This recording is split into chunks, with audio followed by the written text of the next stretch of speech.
I'm with Deputy Lafondre and Senator Farnham, and we're trying to get an update on what's going on. All sorts of rumours going on about the Electoral Reform, the Electoral Commission outcome, the referendum outcome, but what is actually going to happen? You've still got some thoughts on it, Senator Farnham? Well, first of all, P64 has been lodged by the PPC, which will amend the relevant regulations to allow Option B to come into force from 2014. I still am extremely disappointed at the way we seem to have been, I think coerced is probably an appropriate word, into this route. I don't think the referendum presented a fair set of questions. We had three options and there was no room for manoeuvre. And it was a great shame, in my opinion, that a fourth option, none of the above option, wasn't in place, because I think that would have added a certain amount of credibility to the process and made allowances for those people who didn't want A, B or C to vote and make their voice heard. There was a whole package, you see, we were just discussing, there was a whole package of other things going on, machinery, government reforms, lots of reforms. Is all this going to come back in one big package when it finally comes back to the States? I don't think it necessarily come back in one big package. Some of the pieces of work are complementary or can run side by side. So a standing order review, which is basically complete, which is the internal rules almost governing a lot of how the actual assembly works and other aspects, that can stand separately. The machinery of government review has done, if you like, almost a first stage of an interim report, and that's now in public domain. But obviously, to an extent, we've got to see what happens with the outcome of P64, and if the states do decide to set it at 42 members, that will have quite a big impact on what work we can do on the machinery of government. My personal view is that it's the wrong way round. We should actually be determining what system works, what checks and balances need to be in place if they're not there already, and then that will almost determine the kind of number of states members that the system can work with. As I've just said, the analogy I'm using at the moment is that, in a way, the Electoral Commission are determining the size of the engine without having determined whether we want it to drive a smart car or a Range Rover. And of course, what poor old Joe Muggins, if I can speak for the public, as a mesmerised member of the public, this great discussion's going on, but the public are to a large extent excluded. We've participated in this rather strange referendum, but for most people, obviously, they didn't participate at all. The discussions that are now going on, we're very much excluded, aren't we? Well, it's rather ironic, Mike, that it's ended up like this, because the referendum, I believe, was put in place with all good intentions, and the hope was by all of us, all of the elected members of the Assembly, that there would be a very good turnout. We hope there would be a good turnout. I think it was ambitious to expect anything more than we got, though, to do it to present the referendum in the format we did. I would have preferred, as would a number of other members, to have seen the states come up with a solution and present that in the form of a referendum with a yes or no option at the time of the next election, when as they could have been voting in the election and doing the referendum at the same time. That would have almost guaranteed a much better turnout, and also presented the public with a yes or no question. A senator and a deputy under the format which has been tentatively agreed. You will both disappear under the new states. Obviously that's the situation for most members of the states as they are now, so they're going to be the old turkeys for Christmas and all that stuff. But in reality, are states members real fighting their own corner? Is that what's behind it all? I'm going to say personally and say no, but I would say that, wouldn't I suppose? But I think at the end of the day, it's a pretty serious matter we're dealing with. It's not a joke, and you've got to at some point turn around, and personally I hope I try and do that on a lot of things I do, and turn around and say, right, it's a serious decision we're making.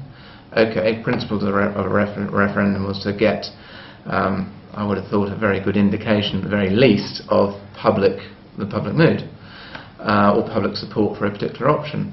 Now the trouble is, where we are at the moment, we've had a very low turnout, and of that very low turnout, option B did not achieve 50% of those voting. Now, the only way that some of the results have been publicised is that in the second round, a certain number of thousand of votes get discounted. At the very least, they should have been treated as a sport paper, which was what happened for people who sport papers in the first round, they were still included in the total tally of people voting. And if you use that principle, in other words, the number of people who went up to the parish hall or wherever and put their number on a ballot paper, B did not achieve 50% of the vote, and on a very low turnout. Now, on that basis, and this is pretty serious, as you said, there are two classes of states member that are disappearing. As the parish deputy goes, that's kind of been, people may not have realised that because they're still keeping the term deputy. There's also the island-wide mandate. Now, in the past, I certainly could live with a reduction in a limited reductions in senators, because I figured actually the system could cope with it, which took us down to 49. There's a huge difference to just removing them, and that as a question was not directly available to the public anyway. So you put all that lot together, plus obviously my own personal reservations to whether the present system will actually work with 42, and that is about checks and balances. It's that jargon, if you like, of transparency and accountability of it. It's pretty crucial, and there are all sorts of examples we can use in the past where it doesn't necessarily happen as well as we would like it to at the moment. You put all that together, I'm quite concerned as to where we end up if we go directly with option B. How many of your fellows share that concern? Do you think you've been writing around to states members? Any idea how many are not going to support the B option? It's going to be very close. If I could make a prediction, I think there'd be a handful of votes in it, maybe one or two. And bear in mind, an act to change the Constitutional Assembly requires 26 members, a majority of the full Assembly. Even if there's only 45 or 40 members there, 26 votes are required. So it's going to be very close. And it does go into a ministerial level in the government. It's not people of no influence, is it, who are not happy with this arrangement. No, that's right. You previously went off to the Privy Council, and is that a possibility as far as your group of people is concerned? I would advise against it. My petition to the Privy Council was to highlight the fact that constitutional changes were being made without consultation, there's literally no consultation, or the permission or views of the public were not obtained when the states decided to remove 4 senators over 2 election periods. But in truth, I didn't really have much hope of success. But what my petition did achieve was it bought time while the Privy Council were considering it. The sanction of the law was held up, which allowed time for the states to have one more debate on the issue, which I think was ultimately lost by 1 vote. So it's always been very close. I know it doesn't excite the general population too much about human rights and international obligations and so on, but Jersey's government, if B is accepted, will be even more undemocratic than it was before, which would be rather perverse, wouldn't it? I wouldn't say it's... I think we are very democratic, and one of the reasons why people like the Privy Council or any higher authorities one might wish to appeal to will look at Jersey and say, well, goodness me, you've got an island of 90-something thousand people and 40, 50 representatives. How much more democratic do you want to be? So no, I don't think we are not democratic. I think we are very democratic. Well, but I think what B will do will introduce, it has the potential for less accountability. From your own personal point of view, obviously you both will lose your seats under the current arrangement. Presumably, if you're interested, you'll still stand to gain from the revised system. But can you see any... There's no certainty that you won't have a nice comfortable seat in St Lawrence if that's what you've got, and people won't have that because they will be large districts. Would you be happy with that arrangement? Will you feel as though you're really representing anybody if you were standing under the New Star deputy? Do you mean if I think it's District 5 in terms of representing people to St Warren and what have you? Sure. It's an unknown. I mean, the only analogy I can use is a conversation I was kind of half listening to amongst some Guernsey representatives, and they, for example, were talking about making sure they had a rota going that each one of them attended one parish assembly type of thing, and it kind of it goes away from what I would consider the role of the parish deputy to be, and the nature of the beast being that you tend to, certainly on the rural parishes, and I think it's probably similar in the more urbanised ones as well. In St Lawrence is a mixture because you've got a sort of urban bottom and a rural top, as it were. You do get to know, if you get involved properly, a good number of what I'll call the sort of core parishioners. That's not the majority of the parish necessarily. And I think there's a risk you'll lose that.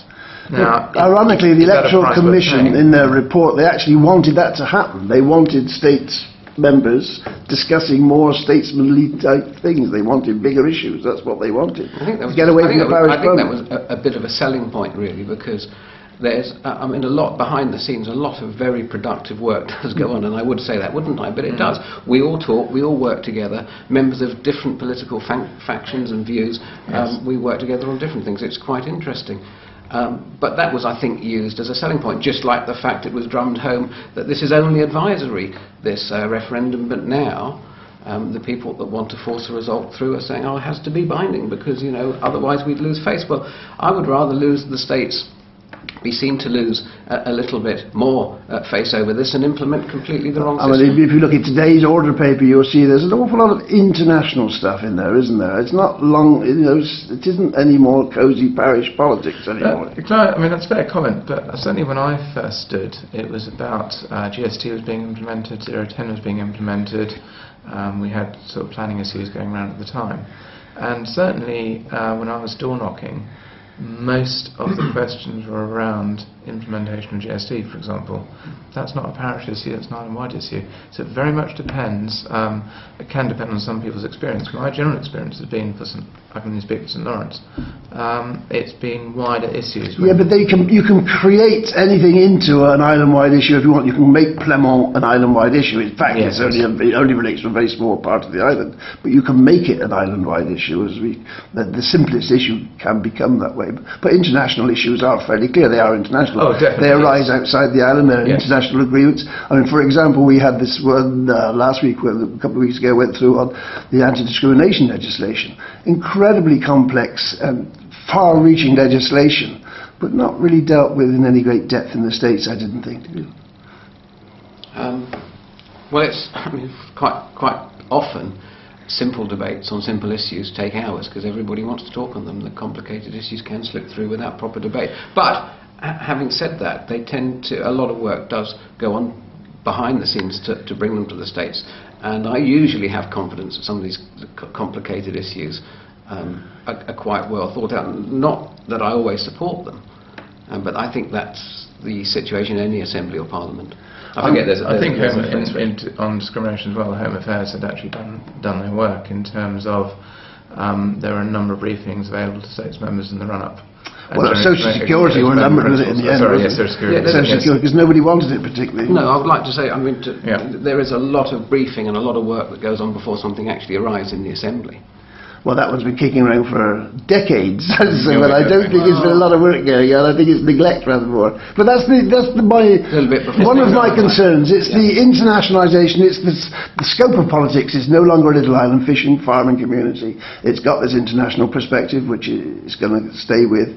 And it just seems to me parochial politics isn't quite what the future is about. You're probably not wrong, but I think there's still a place for it, if that makes sense. You've got to be able to do both.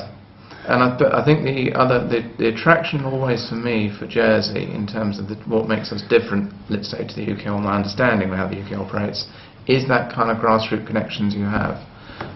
Because bear in mind, parishioners can be anybody from, right up to your banker, your accountant, or your lawyer, or whatever it is, and they will have views, and they will want to know what your views are on those subjects anyway. So what I'm trying to say is, but the attraction is, I think, the ability of any islander to pick up the phone and go and get hold of their representative and speak to them on the phone, or speak to them if they bumped into them at wherever the parish hall or the supermarket or something. That is assisted by the fact there's a greater chance of them knowing their representative, even by sight, because of the way the parish system works. That may be changing. I'm going to speak separately to a constable, but presumably the constables won't be speaking on block. But on this issue, if it's B or C, in either scenario, they remain in the States, so they're not under threat. But it's rather curious, therefore, what way they might vote if the famous constables block. At least 11 of them will presumably vote together. I tend to agree. I predict that 10 or 11 constables will support the PPC proposition to introduce option B. But they could equally support you and leave things as they are if that's what you wanted, if that's what you were saying. They have insurance. That's their insurance. Option C is It makes no difference. paid insurance policy for the constables. They are there. But And they whether it's might not like the idea of these large constituencies, might they? Well, I think that the big shame about this whole issue is the loss of the island-wide mandate, because it is an important.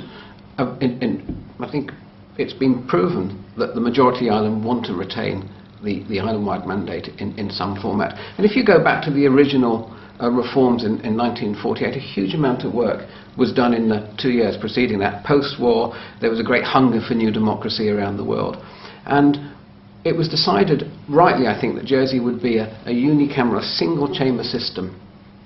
And that's why we have the parish deputy, which represents the constituency, we have the constable, which represents local government, and we have the senator, which represents the national interest, all in one assembly. That has provided for over 70 years a very good balance, in my opinion. And we should be looking to rebalance some of the constituencies rather than do the sweeping change, because once the senators are gone, they're gone forever.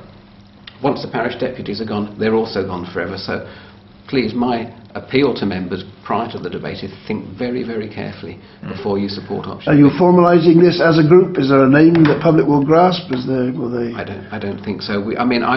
I've championed the C cause and the senator's seats. I think my work on that is done now. We just move on to the debate. This is not the C team. Yeah. To be very, very clear. It happens to be that we speak to each other, obviously, but we've got to. It cannot just be the C team kicking off. It's got to be an across the board. I think generally speaking, the A, B, and C teams have the B team have sort of stayed together, but the C and A teams are sort of dispersed now, and it will be every man for himself, I think, in the debate, and woman. Okay, we shall see what happens. Thanks for your time. Thank you very much.